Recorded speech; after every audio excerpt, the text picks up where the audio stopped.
Acá, Sí. placer tenerte de vuelta. Impi, ¿Cómo están? placer, bienvenida. Gracias. Mauro, Hola. representante de Juventud Peronista. Esto, gracias por venir. Vamos a reflexionar sobre la construcción del movimiento, para eso los invitamos, y jóvenes que tienen la responsabilidad de articular Juventud Peronista. Y también decidimos con Marta invitarla a Pimpi en su carácter de presidenta del partido de Capital Federal, de Principios y Valores, recién llegada de las Europas, de un viaje familiar, para también conversar sobre cómo se están desandando los acontecimientos. Los acontecimientos tienen un punto de inflexión el miércoles pasado con el tratamiento de la ley Bases, porque hubo un momento en la calle donde el movimiento obrero se retira, con la dirigencia política que había convocado, no estando la política, estoy hablando. La sindical estuvo al frente de las columnas, la política no estuvo al frente de las columnas, estaba de viaje, con lo cual generó un desorden sobre si convocamos y no estamos. Pero a su vez, en algún momento de la manifestación, el movimiento obrero se retira y las fuerzas policiales de seguridad, con una instrucción muy precisa, salen a buscar, como decimos los muchachos, salen de cacería. Y terminan con 30 y pico de detenidos, que ahora ya han sido liberados. Muchos de ellos han quedado otros presos por otros temas, parecería ser. Pero bueno, obviamente es una sin razón de situaciones que pasaron y que hay que analizarlo desde el punto de vista político. Con una jueza que fue la que paró la represión en el 2001, ¿no? La Servini de Cubría, que fue la que se presentó en la Plaza de Mayo, puso bajo sus órdenes al jefe del operativo y le ordenó detener la represión, si no vaya a saber cuántos decenas de muertos más hubiese habido. Así que tiene nuestro respeto.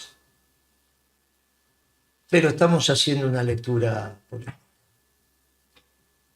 Ese es un momento del miércoles, quizás no el más relevante. El otro momento relevante fue el minuto de gloria que tuvo la vicepresidenta a partir de que la votación en el Senado quedó 36-36, con un momento de zozobra donde había quedado 37-35 a favor de la aprobación, y la vicepresidenta, en un hecho bastante notable, inmediatamente llama a otra votación, cuando en general en estas cosas, que sí, que no, que gané, que me parece, que se apagan las luces, que dicen, no, vamos, no, nos levantamos. Claro. Muchachos, son las maniobras de gané la votación, pelito Ya para está, la vieja, como claro, dirían en el claro. barrio. Sin embargo, inmediatamente dijo, Además, lo que reglamentariamente corresponde. Se votó. inmediatamente dijo 36-36, dijo tiene que ser, bueno, volvamos a votar, 36-36, se vuelve a votar 36-36, y ahí tuvo su minuto de gloria con un discurso bien estructurado, bien puesto, con una imagen interesante, la escarapela, un uniforme que mostraba autoridad, y habló con precisión. No solo eso, y obviamente con un nivel de audiencia que debía estar muy parecido a los récords, digamos, ¿no?, que ha tenido la televisión. Era una cadena nacional, todos los canales transmitiendo eso, sean noticias o lo que fuera. El momento cúlmine, 2 minutos, 3 minutos, que todo el mundo lo está viendo como una definición por penales. Al otro día la presidenta, ya en ejercicio, porque Milei no estaba, había viajado, sacó un Twitter diciendo: en la Argentina se terminó la anarquía. Así termina el Twitter. Cuando el único orgullosamente anarquista que hay en la Argentina, puede haber más, pero orgullosamente anarquista y que se identifica como tal, es el presidente. O sea, el presidente en ejercicio, que es el vicepresidente, porque el presidente no está, le dice al presidente que se terminó la anarquía. Buen entendedor, pocas palabras. Y el lunes empezó la campaña ya masiva, yendo a Salta, con su poncho de Güemes, salteño, y claramente presentándose al frente de una ceremonia con variados gobernadores y demás, y sin los diputados libertarios. Conclusión: la vicepresidenta esta semana empezó su campaña. ¿Para qué? Para el plan B. El plan A es Milei con su mandato. El plan B es Milei no puede terminar su mandato dentro de la ley y el orden y bajo el imperio de la Constitución. Y hay un plan B, uno de los tantos plan B. También en la semana que está terminando se habló mucho de un esquema económico de Caputo que se agotó. Eligió de viceministro a también un chileno que tiene relación con el otro chileno del Fondo Monetario. Por estas cosas de la vida, no estoy pensando en ninguna teoría conspirativa, simplemente que el Fondo Monetario empezó a hacer requerimientos de otro plan económico porque este se agotó, este esquema, que no era un plan, era un esquema ridículamente hecho de Caputo, llegó a su límite y tenía que ser reemplazado. En el marco del plan B puede estar el de la vicepresidenta con un esquema económico que sea la usanza de lo típico del Fondo Monetario, con dos chilenos haciéndolo, uno desde Washington, otro de acá, que no habrá sorpresas. Podemos llamarlo incluso, con sus variantes, el esquema Sturzenegger, que es jugar con la tasa de interés y algunas cosas más. También está la posibilidad de una mega devaluación, que es la que dice Spert, y negociamos las retenciones, es el plan, llamémosle, de la sociedad rural. Por lo tanto, como plan B, ya tenemos tres: el de la vicepresidenta, el de Sturzenegger con el fondo, que lo ayuden, digamos, a darle un poco de seriedad técnica, no política, pero seriedad técnica, y el de la sociedad rural, que es el que le puede dar más sustentabilidad, una mega devaluación y negociando retenciones, pero que yo creo en el pasa no pasa con la sociedad, volver a aumentar 50-60% el precio de la comida me parece que va a ser irresistible. No sé, no lo van a poder irresistible. Pero convengamos que ese es el plan directo para que la Argentina se transforme en cualquier país latinoamericano. ¿También? Ese va derecho a latinoamericanizar a Argentina. Y no decir que ese del FMI es como jugaron cuando con Macri. Claro, algo parecido. Esto se negra, algo parecido. Juegan con la tasa de interés, ven, devalúan un poco, pero no tanto, como querría la sociedad rural. Van a dejar las retenciones porque tienen que recaudar. No te olvides que el Fondo Monetario fue el que le puso las retenciones a Macri. Incluso por no ponerlas, después lo obligó, las puso bastante después de haber acordado. Las retenciones para el fondo las necesita porque tienen que recaudar. En fin, son variantes. Te diría que es un esquema más neoliberal, el de la sociedad rural y de otras características. Más de las economías primarias, digamos, ¿no? Más cuando los oligarcas siguen siendo oligarcas y no aristócratas, pero digamos que es el esquema típico de la sociedad rural. Y después hay otro plan B que tiene que ver con el peronismo. El peronismo se empieza a articular detrás de un punto focal, que es el programa económico. Un programa económico que puede contener las distintas vertientes del peronismo. Quizá lo pueda contener a Pichetto, lo pueda contener a Máximo, lo puede contener a Massa, lo puede contener a nosotros. Puede contener... ¿A quién? A los gobernadores. Hoy, digamos, los gobernadores no es fácil incluirlos porque tienen sus necesidades. Estamos hablando de los que no tienen necesidad de pagar salario, ¿no? Me parece que ahí no los vamos. Claro, con tener un sentido más político. Bueno, Yo entonces pensaba, no son los con tener, gobernadores. claro, No son los gobernadores. claro. No son los gobernadores.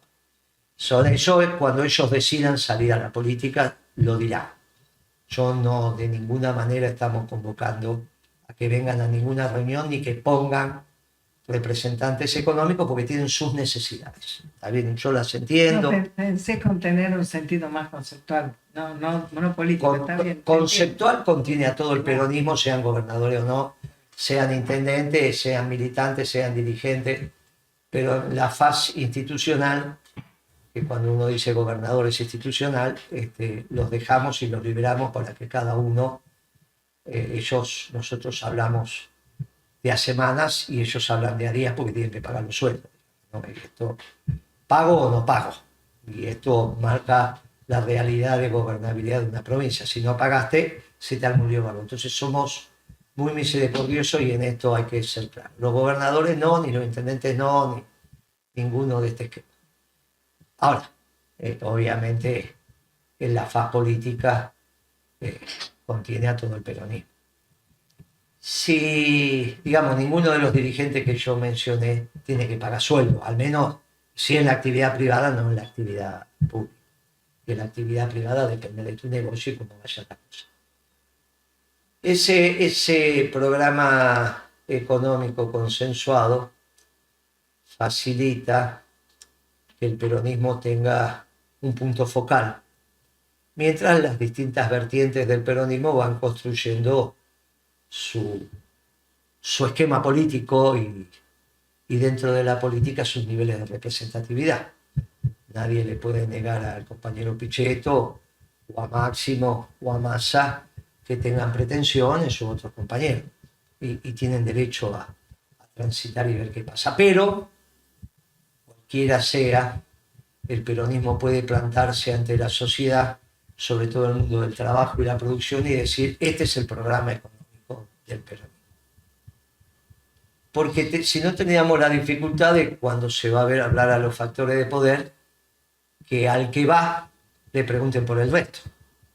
Va alguien de Máximo, le preguntan por Pichetto, va alguien de Massa, le preguntan por Moreno, a alguien de Moreno le preguntan por...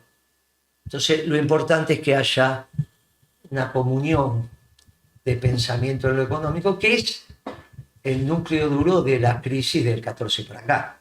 Digamos, el fracaso que Cristina no haya, o el peronismo no haya renovado con Scioli la presidencia por el hecho económico, que Macri no haya renovado por el hecho económico, que Alberto no haya renovado por el hecho económico y que Milei haya fracasado por el hecho económico. Eso está claro. Es ahí donde hay que dar la respuesta. El peronismo está avanzando en eso. Hay un programa económico que genera las bases de consenso para todos los espacios peronistas que tienen posibilidad de decirle al pueblo argentino el próximo gobierno va a ser un gran gobierno peronista. Ya llegará el momento del espacio político. Ya llegará el momento en que también te encontrarás en la política, que quizá eso es más fácil de encontrar ante determinadas circunstancias de la realidad que lo económico, que había que trabajarlo, procesarlo. Digamos, de repente en el 19 resolvieron lo político y lo económico eligieron a este chico Guzmán que no tenía nada que ver ni con el peronismo ni con... Bah. Ahora está resuelto lo económico, veremos lo político. Finalmente quedaría, porque el modelo Sturzenegger, el Fondo Monetario, o el modelo Sociedad Rural, se entendería que sería con el actual presidente, ya no es anarcocapitalista, pero sería con el actual presidente. El escenario con la vicepresidenta, naturalmente sin el presidente.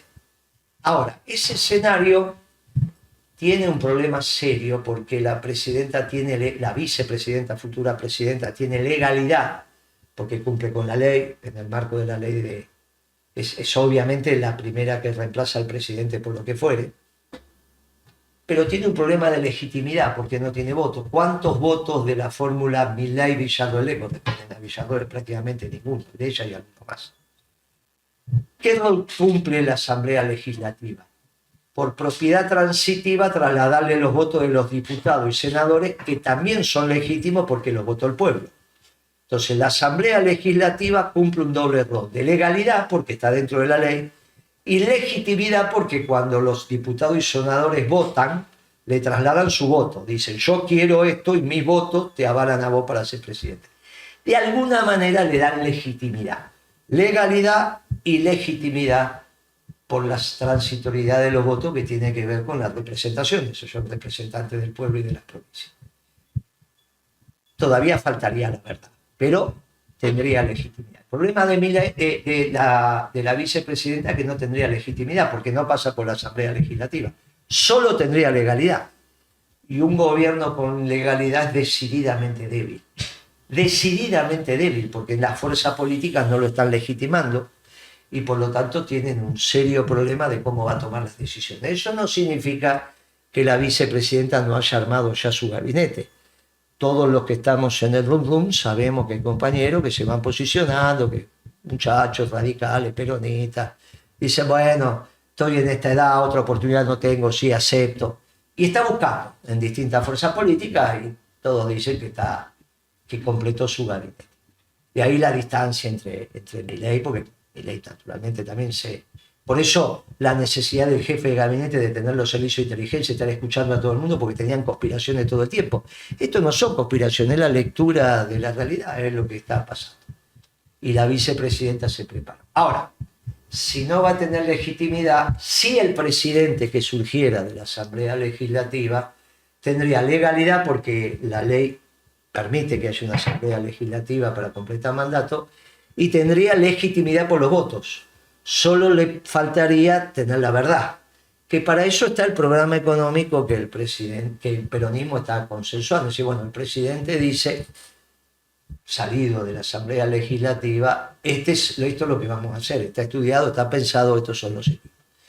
Los radicales, naturalmente, podrían hacer lo mismo, y algún otro espacio político lo podría hacer. Es cuestión que lo hagan si lo quieren hacer. En esto estamos, y esto es como se va transitando. El día miércoles, el último día hábil de esta semana, una semana muy extraña, 3 días inhábiles y 2 días hábiles, es una semana muy rara.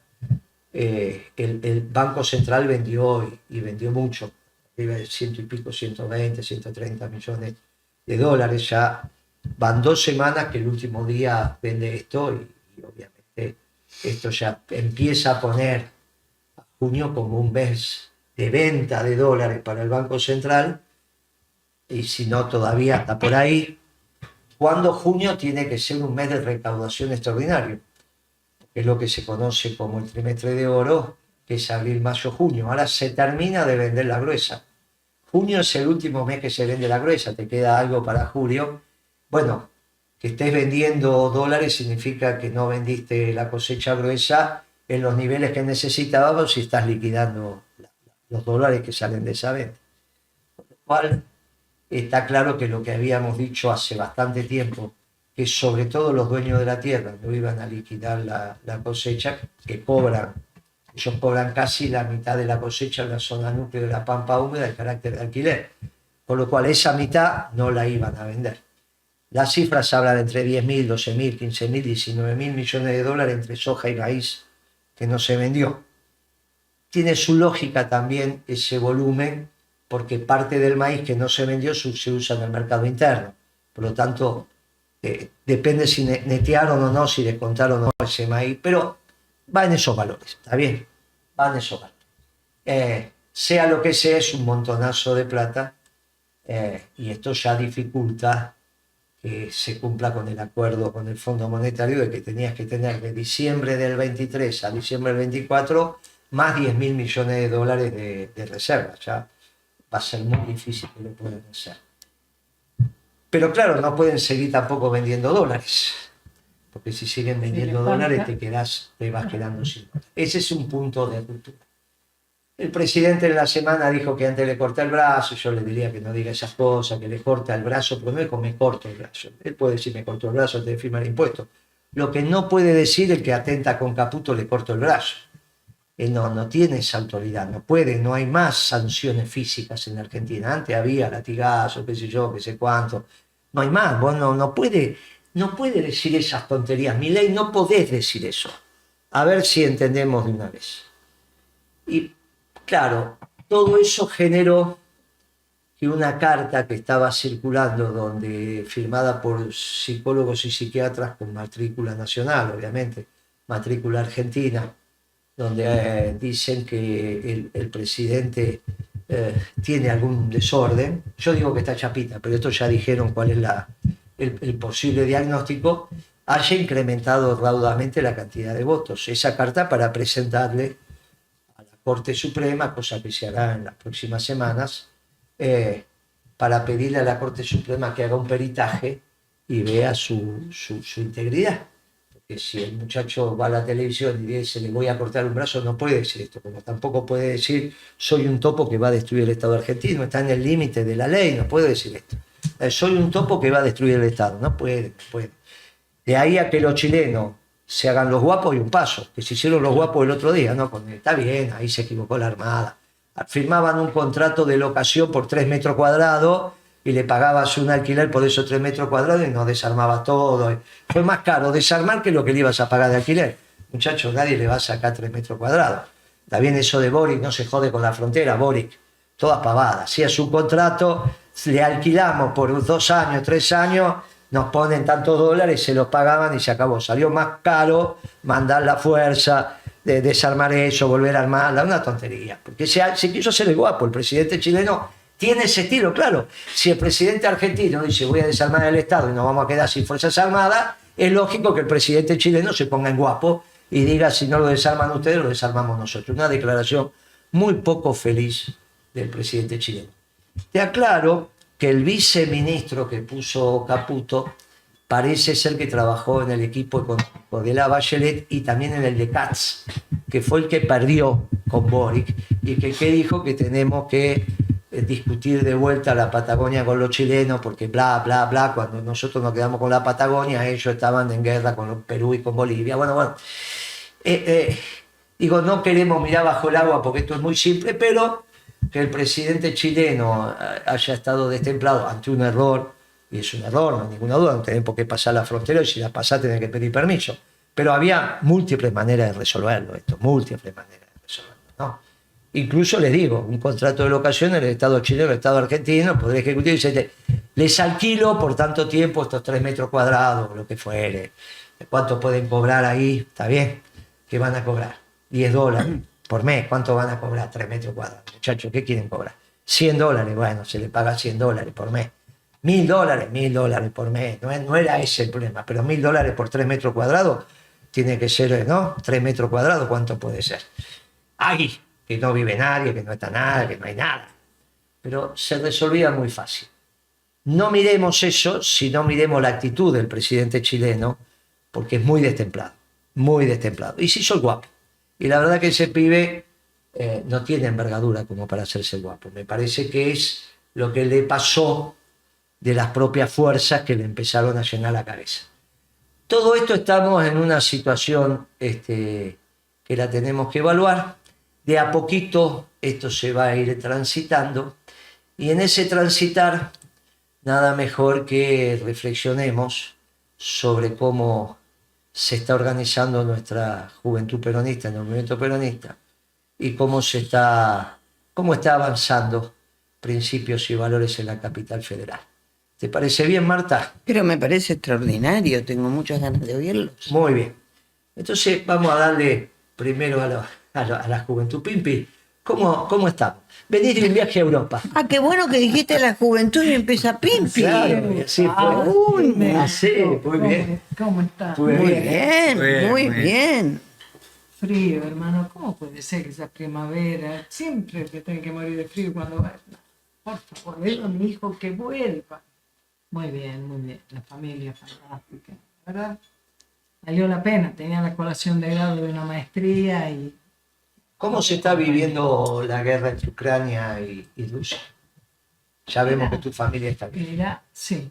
Y por lo que hemos estado viendo ahí con con Pole y los comentarios y demás, ellos están, en todo caso, están cada uno mirando hacia adentro, preocupados porque ciertas decisiones de la Comunidad Europea para cuidar a Ucrania los perjudican las economías de cada uno, que si la circulación, que si le dan privilegio a la circulación de la materia de Ucrania y demás. Así que están un poco en esa, me parece, en esa tensión, ¿no? Ahí, bueno, que también los franceses, pero también los holandeses, los alemanes.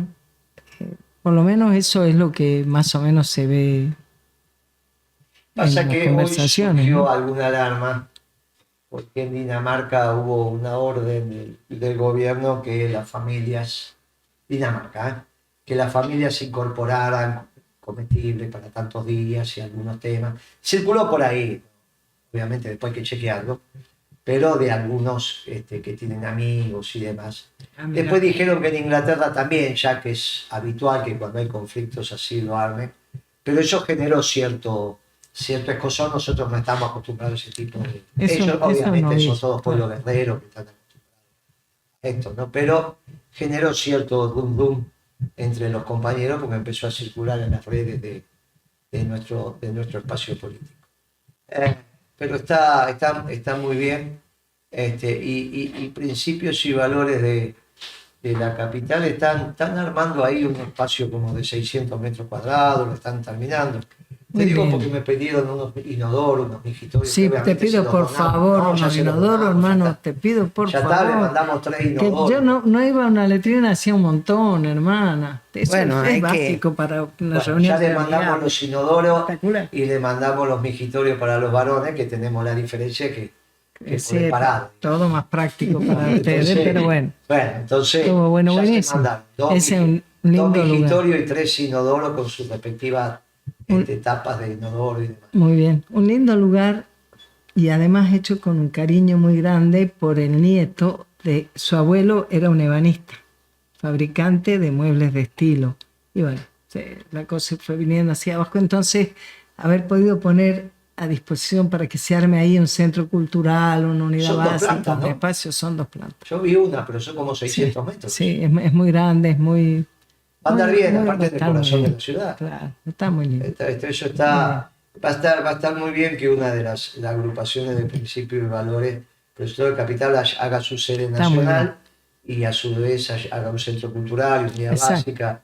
Eso a principio, aparte son muy dinámicos todos esos Y proyectos. lo otro que está, me parece que está poniendo interesante, muy interesante, es cómo se está armando la rama de técnico y profesional, ¿eh? No sé si la estás trayendo vos aquí, pero tanto en Capital que han empezado a apuntar, a mirar la cosa, desde cuáles son, con qué nosotros completaríamos el plan de gobierno que tenemos para la nación en la ciudad de Buenos Aires. Son plan las de cosas gobierno que de la ciudad, tenemos ¿no? que hacer. Bueno, un plan de gobierno para la ciudad. Entonces, en cada una de las áreas de incumbencia, bueno, se está moviendo muy lindo eso. Muy lindo. Los técnicos y profesionales a nivel nacional profundizan el plan de gobierno en los temas específicos y cada uno de los distritos empieza a hacer el plan de gobierno para su región. Me parece que eso está impecable y está muy bien. ¿Y cómo se complementa la organización del peronismo en las distintas ramas, en este caso con Juventud Peronista? ¿Cómo, Mauro, a ver, cómo plantean la organización de Juventud Peronista como rama dentro del movimiento? Mira, primero notamos un fenómeno a Mauro comparar- Chávez, ¿no? Mauro Chávez. Notamos un fenómeno a comparación de hace 4 o 5 años atrás, exponencial, donde los pibes, por ahí antes había un poco de convencerlos, no te escuchaban tanto porque no estaba Guillermo Moreno en todos los canales, en todos los programas. Entonces, este año sí pasó eso.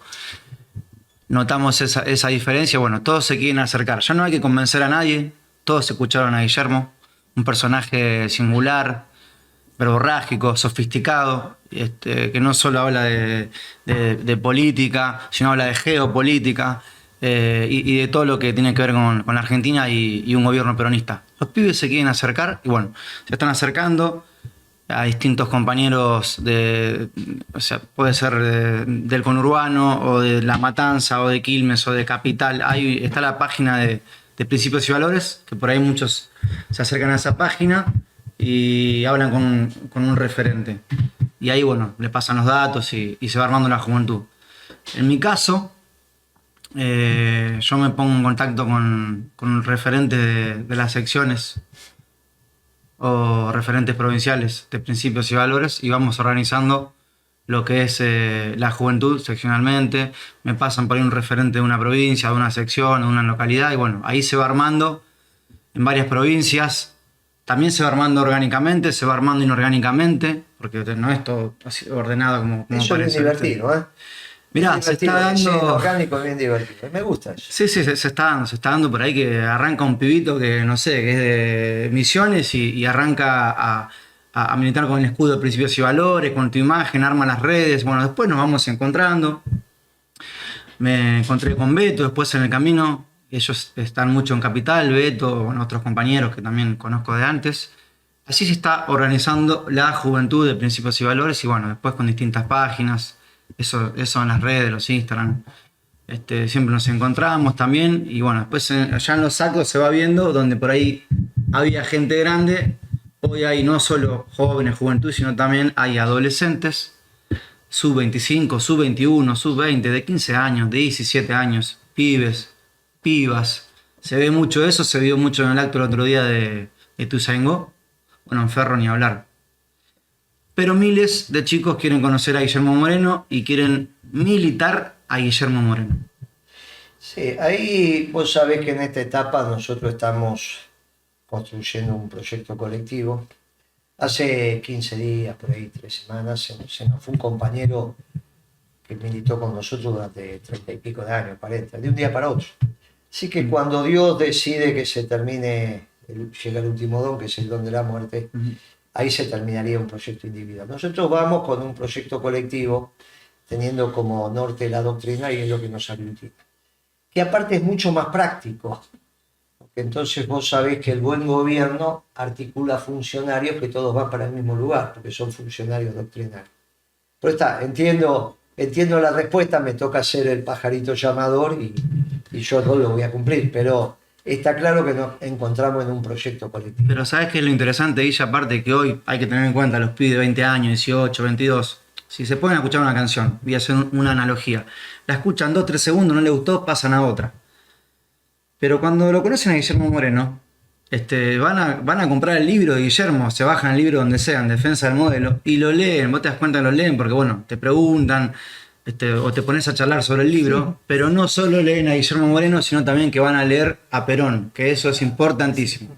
Vamos a las bases, ahí está. Y eso me lo contó Marta, porque le teníamos que hacer un regalo a Nancy Paso por su cumpleaños. Me dijo, mira, le quiero regalar los libros del general, pero no están. Se caminó toda corriente, aparte de las librerías estaban agotados. Yo compraba habitualmente los libros de Perón, Pimpi, en una librería Corrientes y Uruguay, que los tenía todos con polvo. De repente no vi el polvo, pero tampoco vi los libros. Y entonces le digo, ¿dónde están la colección de libros del general? Ah, no hay más. ¿Pero cómo no hay más? Y no, la compraron toda. Exacto. Esto es lo que ha ido ocurriendo. Y quiero aprovechar que está Pimpi y aquí estos dos jóvenes, porque les quiero hacer una pregunta. ¿Ustedes creen que hay alguna relación, sabemos los méritos, las virtudes de Guillermo, pero también sabemos que lo educó su mamá y en los ratos que su mamá no estaba, su hermana, peronistas si las hay. Ahora, a estos jóvenes de hoy, ¿habrá tenido algo que ver, Pimpi, la mamá de cada uno de ellos? No te quepa duda. No te quepa duda, porque es ahí donde vos transmitís los valores, donde transmitís las cosas esenciales. Y esto que mira, te decía muy brevemente, tuve muchos traspiés para volver, porque un avión se perdió la conexión, y me encontré con una... No, esta vuelta llegaron tarde ellos. Esta vuelta, pero te iba a decir que me encontré con una cordobesa que ella hablaba un poco mejor que yo el inglés y yo empujaba un poco más que ella. Entre las dos hacíamos una para tratar de entenderlo a los alemanes. Y vos sabés que ella en un momento me dijo, una muchacha de Córdoba, ¿no? Me dijo, yo siempre pienso que la gente buena se encuentra con gente buena, o sea que uno encuentra, y yo creo que esa cosa que nosotros tenemos. ¿Y cuál era la buena, la cordobesa? Ella, obvio, pero como ella era buena, encontraba otra persona muy buena. No, nos hicimos íntimas casi, ¿entendés? Estuvimos pasando, pero a lo que voy es a esa cosa que vos cuando lees las 20 verdades te das cuenta que en realidad lo que está haciendo es la expresión de lo que somos como seres humanos, como somos en Argentina, que tenemos ese pueblo. amor, ese pueblo que se ama. Y eso, por supuesto, que lo transmiten las madres. Y también los padres a su modo. ¿Vos sos a de veces, Salta, Pimpi? no. Ah, Tucumana. Tucumán. Para una cordobesa no es mejor que una tucumana. No, te quiero decir que la señora, yo digo la changa, pero bueno, también a mí me diría changa, así que imagínate. Esa cosa de la tranquilidad, imagínate, estábamos en un lugar re hostil, llegamos casi a las 11 de la noche a un enorme aeropuerto donde además ahora no salen aviones y nadie te da bolilla. Querías preguntar algo, out, una cosa loquísima, y encontrarte que no estás sola y que podés juntas enfrentar eso con una absoluta naturalidad, solamente porque en un pésimo inglés primero estábamos tratando de entender algo hasta que decidimos conectarnos en español, castellano, que lo hablábamos un poco mejor. Pero yo creo, como vos decís, Marta, que eso que se enseña en la casa, eso que se transmite, porque se enseña no solo por el hablar, sobre todo por el vivir, por el ser, por lo que se muestra. También lo acompañas con palabras, pero no se educa solo con la palabra, porque si vos decís una cosa y expresas lo contrario, y yo creo que esa es la virtud. Tu acción. Esa es la virtud que tiene Guillermo, que su palabra, me parece a mí, y por eso le gusta a los jóvenes, porque tiene la rebeldía, pero tiene una rebeldía, no lo quita, nada suelta de todo, es la rebeldía del que tiene una verdad por la que luchar. ¿Y qué es lo que nosotros esperamos? Que cuando somos jóvenes, ¿qué es lo que queremos sino justamente poder pelear con toda nuestra fuerza por las cosas en las que creemos? Por eso nosotros nos mantenemos jóvenes. Esto, la misma pregunta que a Mauro, ¿cómo se va ordenando la juventud peronista? Porque en realidad son dos coordinadores, referencias de juventud, pero no es que funcionan en un espacio, cada uno va construyendo, como somos nosotros, digamos, ¿no?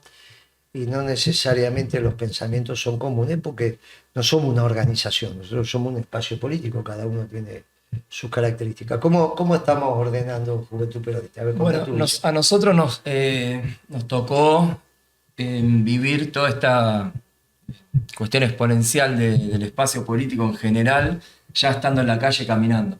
Entonces nos tocó recibir a un montón de compañeros jóvenes con una pequeña estructura que ya estábamos trabajando con otros compañeros de otras agrupaciones que estaban participando del partido, con las unidades básicas, etc. Ya por lo menos teníamos con quién mirarnos a los ojos y entendernos un mismo idioma. Entonces no es que se fue dando desde cero, sino que ya veníamos trabajando con los compañeros más históricos, ya venían con... antes que se llamara Principios de Valores, con lo que ahora se está empezando a configurar como una reorganización del movimiento peronista. O sea, estamos pensando que de cero, o prácticamente desde la nada, se está avanzando a punto tal de que estamos pensando en continuar con el legado del general Perón, tomar las banderas y volver a eso, a poder pasar a la acción la institucionalización del movimiento peronista, que es una cuestión inconclusa que hoy toma la bandera Guillermo y que los jóvenes cuando llegan dicen, che, yo llego por esto, no llego por otra cosa, porque... Digo, más allá de la personalidad de de Moreno que atrae, que convoca, y atrás de su personalidad la verdad que él expresa en las distintas mesas, en los distintos ámbitos de discusión a los que acude. Hay una cuestión histórica que los jóvenes la sienten y vienen a eso también. Hay una discusión de programas, hay una discusión de doctrinas en las cuales los jóvenes llegan ya diciendo yo quiero ser parte de esta discusión. Entonces nuestra tarea concretamente, que somos jóvenes viejos, yo lo digo así riéndome un poco de nosotros mismos, somos los que estamos quizás un poquito antes y nos tocó, quizás éramos los más jóvenes hace un año. Me parece que tiene que ver con poder brindar a toda la juventud que se está armando a lo largo y a lo ancho del país. A mí me toca particularmente trabajar en conjunto con compañeros de la primera sección electoral, de la tercera, estamos articulando con algunos compañeros de La Plata y acá en Capital Federal, un espacio de discusión política donde los jóvenes sean concretamente los protagonistas. Nosotros les brindamos le brindamos como un poco de la expertise que podemos llegar a tener en las distintas trayectorias, biografía de vida de cada uno, con relación a cuestiones más de organización, poder brindar las estructuras, ayudar desde ese lado, acompañar a la juventud y desde ese lado guiar, porque si hay algo que tenía claro el general y que Guillermo nos transmite constantemente, es que organizar es adoctrinar. Entonces, toda esa masa que llega, y hoy lo digo con orgullo, que llega muchos compañeros que se van acercando, nosotros tenemos hoy la posibilidad de recibirlos, insisto, con una cierta estructura, con un paso ya avanzado donde podemos pensar en espacios de formación, podemos pensar en espacios de participación concretas. Hoy se están disputando centros de estudiantes en distintas universidades, en escuelas secundarias. O sea, es bastante diverso todo lo que se está armando en relación a la dinámica de la juventud peronista. Y hoy, digo, pensarlo hoy con relación a una retrospectiva de hace 6 meses, 7 meses o previo a las elecciones, era quizás para muchos de nosotros algo impensable, ¿sí? Algo impensable. Pero algo había también, porque había una cierta interacción en off entre los jóvenes que después votaron a Milei y los jóvenes que también escuchaban a Guillermo dentro de la discusión de la doctrina económica, porque si hoy algo que se dio, a mí me encantaría en este momento ser economista, porque no recuerdo un momento en la historia del país donde la economía esté tan en el centro y la discusión de las doctrinas económicas esté tan en el centro y que la juventud se interese en esas discusiones. Entonces, como anécdota, hace poco nos habíamos juntado y empezado a debatir, más que nada para que los jóvenes también entren en esa dinámica. Y había chicos que eran libertarios, ¿no? En esa mesa había chicos que eran libertarios. Siempre a veces cuento la misma anécdota porque viene bien. Y en el debate se daba una situación de que yo tiro un ejercicio que es el siguiente. Es, si el compañero somos 5, ¿sí? Y el compañero se queda sin trabajo, ¿qué hacemos? Nosotros los viernes, por ejemplo, nos juntamos a comer pizza. No lo invitamos porque no tiene trabajo, le hacemos una vaquita o le cobramos intereses por lo que él no puede poner. ¿Cómo resolvemos ese problema? Y se quedaba. Y la pregunta es, bueno, ¿cómo hacemos? ¿Realmente cómo hacemos? No, bueno, vas a hacer la vaquita, hermano, sos argentino, vas a hacer la vaquita. O sea, nosotros funcionamos a través de la solidaridad. Compañero, nuestras madres. Nuestras madres nos enseñaron eso. Claro. ¿Cómo no se le iba a ocurrir a una madre nuestra decir, Claro, no hay para vos. Llevale por favor a este pibe que es compañero tuyo de escuela? A los papás le va medio mal. Llevale para el recreo este sanguchito. ¿O no, Guillermo? Pero sí, era así, ya que sí. Pero imagínate para traerlo, por ahí no tiene nada que ver lo que voy a decir, ¿no? Lionel Messi cuando era chiquito, era un pibe, obviamente era una familia laburadora, clase humilde, y él cuenta siempre que se juntaban a comer en la casa de los amiguitos y todo. Me parece que una familia típica peronista, aunque ellos obviamente nunca se metieron en política, no lo van a decir. Pero ahí tienes una familia típica peronista, como vos decís, por ahí transmite valores, muchas veces sin saber que por ahí son peronistas los valores, ¿no? Pero son los valores del peronismo. Es así. Que no lo saben más o menos. Porque si no lo saben, en cuanto suena el timbre se enteraron. Por eso lo siguen a Guillermo. Sonó el timbre y dijeron, che, éramos eso nosotros. Y está. Así es. ¿Qué otro político está hoy llevando la bandera de la solidaridad y de la comunidad adelante? Yo por lo menos en el debate de ideas y de cuestiones concretas como el plan de gobierno, yo lo escucho.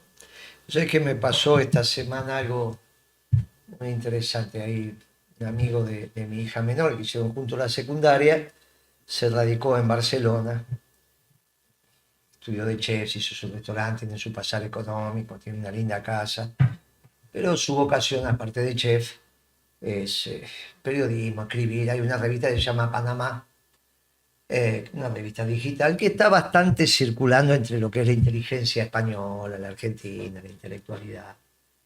Y en la sala de redacción dijeron, vamos a hacer una entrevista a Moreno. Dijo, yo lo conozco, fui amigo de la hija, dale, llegar. Ahora, lo relevante fue el lunes feriado que tuvimos el reportaje por Zoom, que él me dijo que entre los 30 y 40 años se arman grupos de estudio en Barcelona alrededor de la doctrina. Los que están entre 30 y 40, así como se juntan a tocar la guitarra, esto, aquello, se juntan a estudiar el peronismo. Me dice, mira, yo participo de varios grupos que nos encontramos para discutir la doctrina. Esto de que estamos peronizando el mundo, la doctrina se va ordenando. Claro que por eso elaboramos el concepto de nacionalismo de inclusión, porque en cuanto nosotros dijimos que la doctrina del nacionalismo de inclusión, por definición en América, es el peronismo, pero que para hablar con otros pueblos teníamos que ir desde el nacionalismo y le pusimos el adjetivo inclusión y no exclusión, esto se nos abrió un panorama que es nacionalismo pero distinto. Después lo fuimos adornando, no es de puño cerrado, de brazos abiertos, no levanta muros, hace puentes, pero el concepto termina siendo el que nos permite el diálogo con otros pueblos y quizás nos pasó hace algunas semanas y está trabajándolo Sergio Carboneto, que nació, él estudió en Perú, con el remanente del APRA, que bajo el concepto de nacionalismo de inclusión empiezan a reflexionar alrededor del peronismo, porque el APRA que perdió está bien, si bien es anterior al peronismo, perdió la continuidad histórica. ¿Y por qué la mantiene el peronismo? Por la doctrina. ¿Cuál fue, qué es el hallazgo nuestro? Haber reflexionado de la doctrina y no desde un proyecto personal. Y eso me parece que nos valió. Y es lo que les permitió a los pibes, en un gobierno doctrinario como el de Milei, de una doctrina equivocada, errada, instalar el tema de la doctrina y aparecer el peronismo como la doctrina verdadera. Entonces compran la comunidad organizada y la leen y los tipos se empiezan a enamorar, porque en realidad hay una sustancia muy profunda ahí. Eso, el peronismo encontrándose desde la doctrina, es que le está permitiendo transformar el piloto ese famoso del calefón en llamarada. Entonces dice, mire, ahora somos el piloto, vamos a mantener este piloto prendido. Eso lo dijimos cuando llegó el gobierno de Alberto, porque era difícil, ¿no? Vamos a mantener el piloto porque, bueno, ese piloto hoy se transforma en llamarada. Y el piloto ya no se ve cuando se hace llamarada en esos calefones. El piloto no se ve, se ve la llama. ¿Qué es lo importante? Eso hay que incorporarlo porque de alguna manera nos va descarnando. Es la primera frase de General cuando vino en el 73, ¿viste? No, soy un león herbívoro, no es como este león que se come al macho, al cachorro macho, eso no. León herbívoro dijo, pero era incendiario y ahora soy bombero. Tenía una frase, no muchachos, yo era incendiario y ahora me hice bombero, una cosa extraordinaria. ¿Qué otra definición política precisable? Clarísimo. Es clarísimo. Y después, obviamente, dijo, vuelvo descarnado. Vos hay una etapa donde ya la vida te va llevando y vos decís, bueno, es un proceso largo, El no, van a debe de la pensar, vida. no vas a pensar que descarnarte son 15 días, guarda. Te lleva lleva algunos años, ¿no, Pimpi? Obvio. Tenemos todavía algunas Sí. cosas para hacer. Claro. Pero te vas. Y esto es importante porque vas trasladando también de generación en generación a quien entregarle la bandera. Y saber que esto se va procesando. Y la doctrina, finalmente, que fue lo que pasó tanto en Moreno como en Ituzaingó la semana pasada. En Moreno, la intendenta sabía naturalmente que iba a ir el acto, pero bueno, caminamos 2 cuadras y después doblamos por alguna de las cuadras y ahí estaba el acto, ¿no? Se había cortado la calle y ella me dijo, pero hicieron un acto, no sabía que iba... O sea, ella sabía que tenía que hablar, pero se sorprendió de la cantidad de gente, hizo un discurso muy lindo, muy grato el discurso de ella. Pero el acto fue a la hora de comer pizza los viernes de la noche y tomarse una cerveza, ¿no? Empezó a las 7:30, ya era oscuro. Y en Ituzaingó empezó cerca de las 8. Y en los dos hubo más de 1000 personas.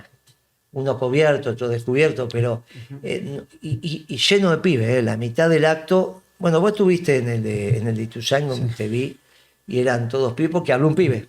Porque Habló Mariano Payón. el orador de la tropa nuestra de ahí de Ituzaingó es un pibe. Y de Me Capital también fuimos como 20 compañeros. Me sorprendió bien el discurso del pibe. Fueron a bancar al de Juventud Peronista. Estuvo bien. Hizo un discurso bien interesante. Y también hizo un discurso interesante la compañera del movimiento Evita, ¿eh? Los dos, bueno, la Natalia intendenta de... Peluso. ¿Cómo se llama? Peluso. Natalia Peluso, Peluso. eso, Natalia. La intendenta de Moreno es una militante del movimiento Evita. La compañera de Ituzaingó también del movimiento Evita, con 3 cooperativas que nos permitieron ver. ¿Estuviste ahí? Sí, estuve bien, unas actividades. Mandaron un regalito para Marta. Así que hacen cerámica, mandaron? hacen textil, un mate. Un mate bueno, no es exactamente cerámica, es una de las tierras que ahora se utiliza, pero bien. Se consolida a menor temperatura, por eso usan esa, pero muy bien. Y esmaltado, muy delicado, muy bien. Para el ABC1 en realidad, no van a venderle... Son esos platos especiales que cuando vas a un restaurante, de colores y... Bueno, bien hecho. Después una textil y una de reciclado. Pero bien, con buena capitalización, con Clark. ¿Tuviste vos? Sí, tuve. Tenían un Clark, tenían una ensuchadora, tenían las máquinas de tejer, habían hecho la línea de producción, habían corte y costura, digamos, ¿no? Esa es la textil. Pero bien, porque había una salida empresarial. No era esto, me junto para decir que trabajo y veo de que me la rebusco a ver si pido. No, se lo notaba un tema empresarial, preocupado por las ventas, preocupado por la administración, preocupado por la plata que habían acumulado y que decían, viene la devaluación, viene la devaluación como la cubro, porque los agarró en diciembre. En diciembre tenían la plata en efectivo en la cuenta y los agarró la devaluación y se la mochó a la mitad. Se comió. Claro, se la comió, la inflación. Preocupados me hacían esa pregunta, el tema de ventas. No, hay una potencialidad emprendedora que siempre hablas vos, porque así como lo ves, tiene el monopolio de las canchas de fútbol en la provincia. No, Me dedico a eso, es con pasión. ¿Cuántas hago tenés ya? 19 años. Son varias sedes, pero no estoy yo solo. No, está bien. Elegí a mis socios, los elegí amigos míos de la adolescencia o de la infancia. Pero sí, son varios complejos. Son varios. Y en cada uno tenés un socio. Y en cada complejo tenés un socio. Y siempre sí, porque bueno, yo siempre aspiré a lo colectivo, o sea, para salvarme yo solo, o sea, en algún momento te cansás. Siempre somos un grupo de amigos, no conocidos, amigos de la infancia. Y no estamos en La Matanza, en Morón, en zona sur, estamos En varios Morón lados. pasamos cuando vamos caminando. Ahí pasamos, Sucre y Buen Viaje. Ahí está Saturno Fútbol. Sucre Fútbol. Saturno está en zona sur. Después en Morón también, en la base área de Morón también tenemos un par de sedes ahí. Pero la verdad es tipo parecido a una cooperativa esto. Yo planteé desde muy chico, porque ¿sabes, Guille, que cuando estabas en la Secretaría de Comercio no existían en realidad todavía mucho las canchas de fútbol? Estaban los clubes de fútbol. ¿Y qué pasa? Yo jugaba en un club de la Ferrere, Estrella de Italia, cuando era chico. Queríamos jugar con nuestros amigos y no había canchita para alquilar. Teníamos que esperar que pasen las actividades, patín artístico, vóley, handball, y no había. Entonces, un vecino abrió una canchita de fútbol, que era de piso, ¿viste?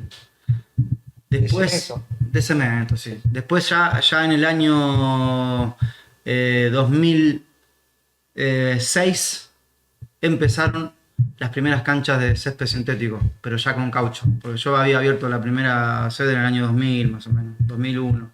Pero ya después del césped sintético empezó a explotar. Empezó a explotar porque era una novedad, pero en todo el país. Yo como en ese momento era de la Ferrere, y zona de influencia González Catán, San Justo, las primeras canchas, las primeras zonas pobladas de canchas eran en esa zona.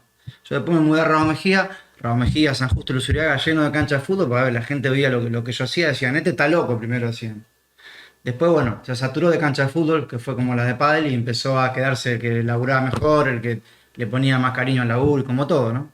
Después se hizo en todo el país, ese rubro de las canchas de fútbol, en todo el país, que fue visible, bueno, en la pandemia, cuando no nos dejaron trabajar, yo tuve que salir como conocía el trabajo, a pelear por todos, decían que hacer deporte era mala palabra, bla, bla, bueno, hasta que nos dejaron trabajar. Así fue el rubro de la historia corta de las canchas de fútbol, Muy bien. digamos.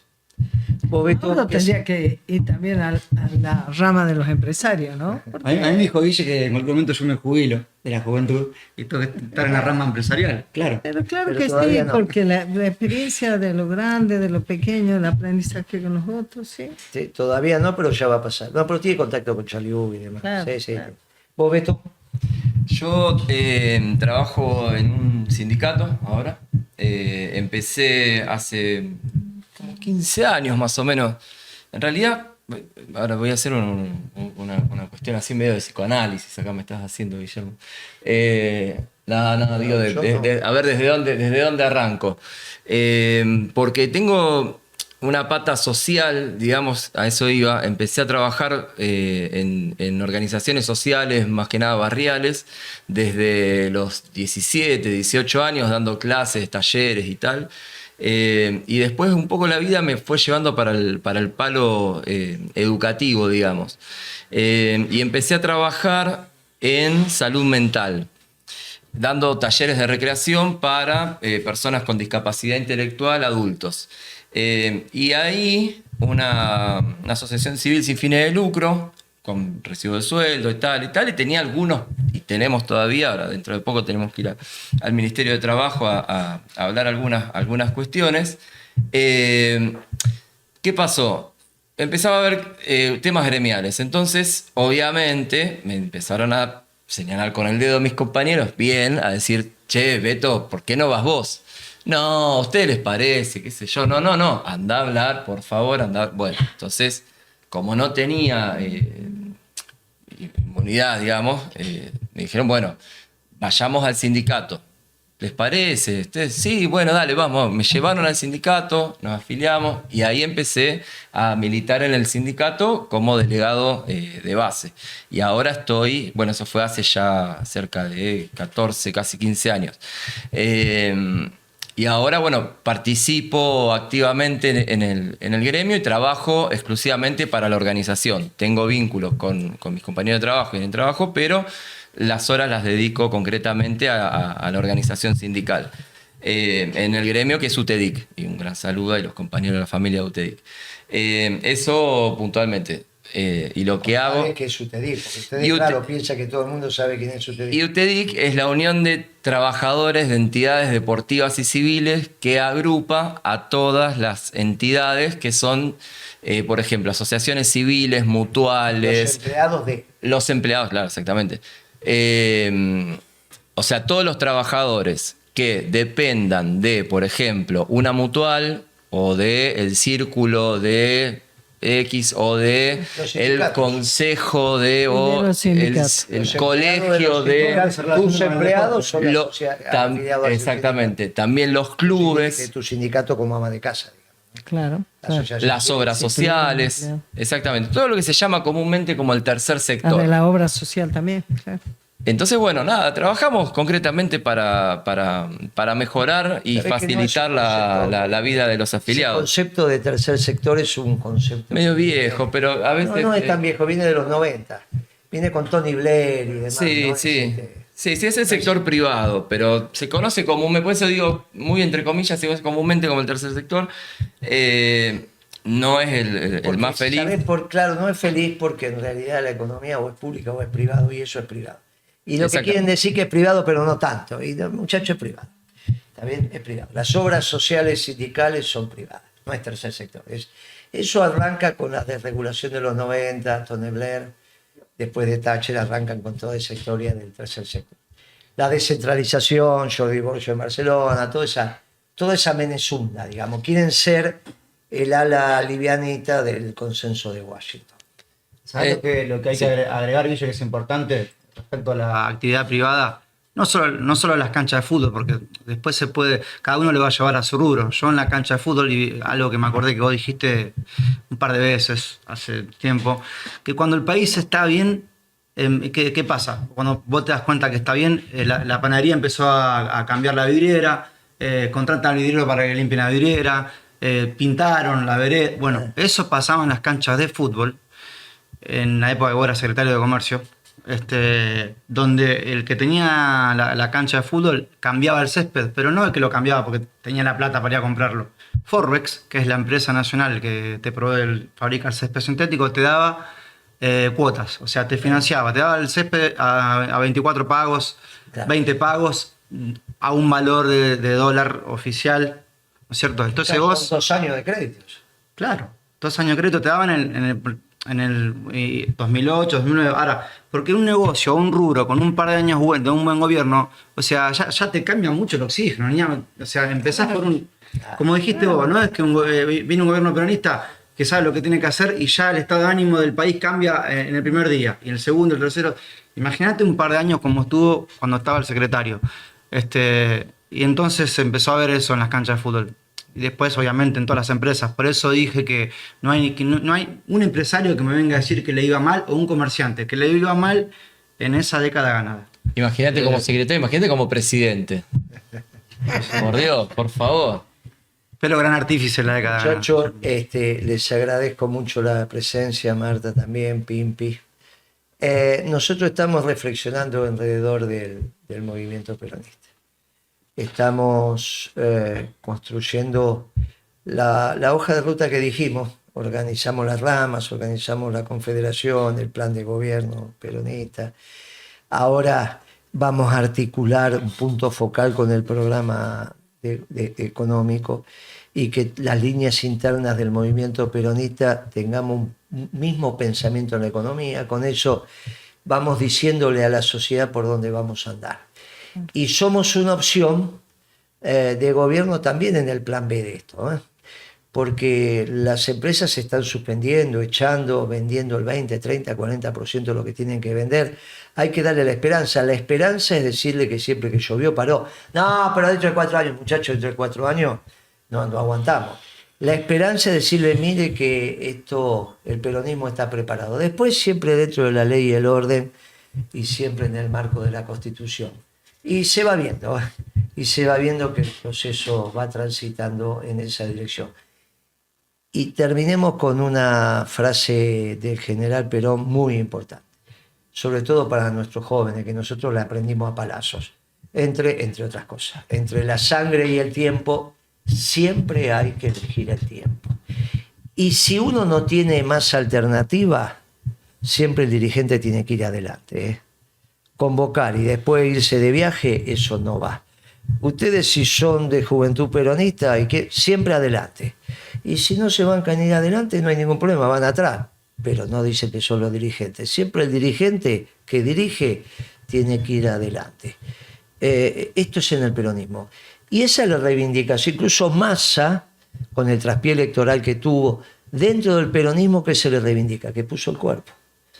Por haber puesto el cuerpo, después hizo el dólar soja, qué sé yo, no sé por qué se lo puso ese ministro de Economía, pero después puso el cuerpo. Y cuando vos ponés el cuerpo en el peronismo, hay que poner el cuerpo. Pero entre la sangre y el tiempo, siempre hay que elegir el tiempo. No hay que acelerar el proceso innecesariamente porque, bueno, lo del miércoles salió como salió. Bueno, algunos muchachos tuvieron que lo llevaron acá, que lo llevaron para allá, pasaron unas horas horribles, pero están volviendo a su casa. Y los que no volvieron a su casa están ahí. Pero hay veces que los hechos son irreversibles. Siempre entre la sangre y el tiempo, elegir el tiempo. ¿Es así, Marta? Sobre todo así lo pensamos las mujeres, ¿no? Que entre la sangre y el tiempo nunca elegiríamos para nuestros hijos la sangre.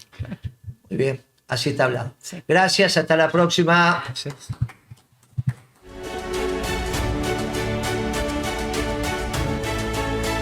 Y esto viene muy rápido. Y esto que viene muy rápido nos obliga a nosotros a organizarnos rápidamente. Nuestra responsabilidad es que el próximo gobierno peronista sea un extraordinario gobierno. Por eso presentamos el plan de gobierno, porque si un pueblo no tiene trabajo, también se digrega. También se digrega, o piensan que hay afecto societato porque repartimos algunas. Muchachos, ¿de qué estamos hablando? Te ganarás el pan con el sudor de tu frente. Este es un principio bíblico. Claro, ahí viene una enseñanza extraordinaria. Gobernar bien es crear trabajo. Y ahí viene la lógica de la economía peronista. ¿Qué está en el centro de la economía peronista? El hombre, su familia, la comunidad, trabajando.